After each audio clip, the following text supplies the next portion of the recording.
عتبہ نے اپنے غلام کو عداس نامی غلام کو بھیجا کہ وہ حضور کو انگور پیش کریں۔ چنانچہ حضور صلی اللہ علیہ وسلم کو انگور پیش کیے گئے تو آپ علیہ الصلوۃ والسلام نے وہ انگور لیے، چونکہ بھوکے بھی تھے آپ، اور بسم اللہ پڑھ کر کھانے لگے۔ تو عداس نامی غلام نے کہا کہ بسم اللہ کیا چیز ہے؟ تو نبی کریم صلی اللہ علیہ وسلم نے فرمایا کہ بھائی تم کون ہو اور کہاں کے رہنے والے ہو؟ تو عداس نامی غلام نے کہا کہ میں نینوا کا رہنے والا ہوں اور میرا نام عداس ہے۔ تو حضور صلی اللہ علیہ وسلم نے سے پوچھا کہ بھائی تم نینوا کے رہنے والے ہو اور میرے بھائی کے مقام کے رہنے والے ہو؟ تو اس عداس نامی غلام نے پوچھا کہ تمہارے بھائی کون ہیں؟ تو آپ علیہ الصلوۃ والسلام فرمایا کہ میرے بھائی یونس، وہ بھی اللہ کے نبی تھے اور میں بھی نبی ہوں۔ یہ سننا تھا کہ عداس نامی غلام نے نبی کریم صلی اللہ علیہ وسلم کے ہاتھ پر اسلام قبول کیا۔ نبی پاک علیہ الصلوۃ والسلام کو بڑی خوشی ہوئی۔ پھر اتنی ہی دیر کے اندر ایک فرشتہ حاضر ہوتا ہے، اور حاضر ہونے کے بعد نبی کریم علیہ الصلوۃ والسلام سے کہتا ہے کہ اے نبی محمد صلی اللہ علیہ وسلم، آج یہاں کے لوگوں نے آپ پر بڑا ظلم کیا ہے، زیادتی کی ہے، اور میں ملک الجبال ہوں، یعنی پہاڑوں کے امور میرے ذمے ہیں۔ اگر آپ کی اجازت ہو تو ان دو پہاڑوں کے درمیان میں طائف کے بستی کو دبا کر کچل کر ختم کر دوں گا۔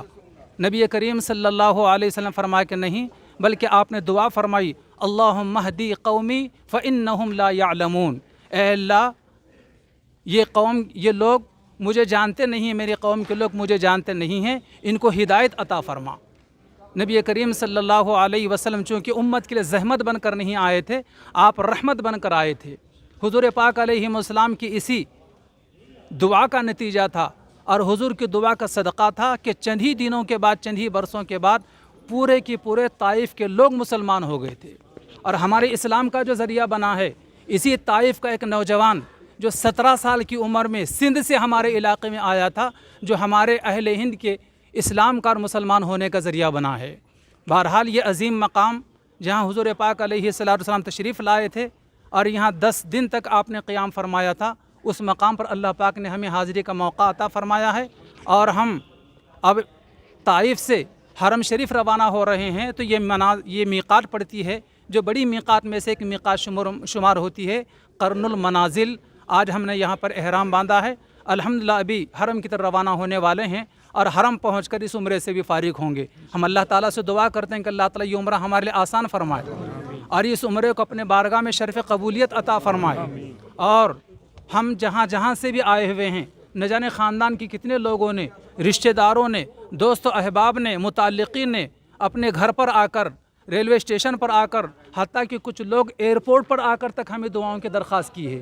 ہم ان تمام بھائیوں کے لیے دعا کرتے ہیں کہ اللہ تعالیٰ ان کے جائز مقاصد میں کامیابی عطا فرمائے، بیمار ہوں تو صحت عطا فرمائے، بے روزگار ہوں تو حلال پاکیزہ طیب برکت والے روزی عطا فرمائے، اور اللہ تعالیٰ ان کو بھی یہاں پر آنے کی بار بار توفیق عطا فرمائے۔ اللہ تعالیٰ ہمیں بھی یہاں بار بار حاضری کی توفیق عطا فرمائے۔ جس خانہ کعبہ کو صرف تصویروں میں دیکھ کر ہم خوش ہوتے تھے، اس رب ذوالجلال نے اپنے سر کی آنکھوں سے وہ منظر بتایا ہے، اس سے بڑھ کر اور کیا خوشی کا موقع ہو سکتا ہے۔ اللہ تعالیٰ ہمیں اس کی قدردانی کی توفیق عطا فرمائے، آمین۔ وآخر دعوانا ان الحمد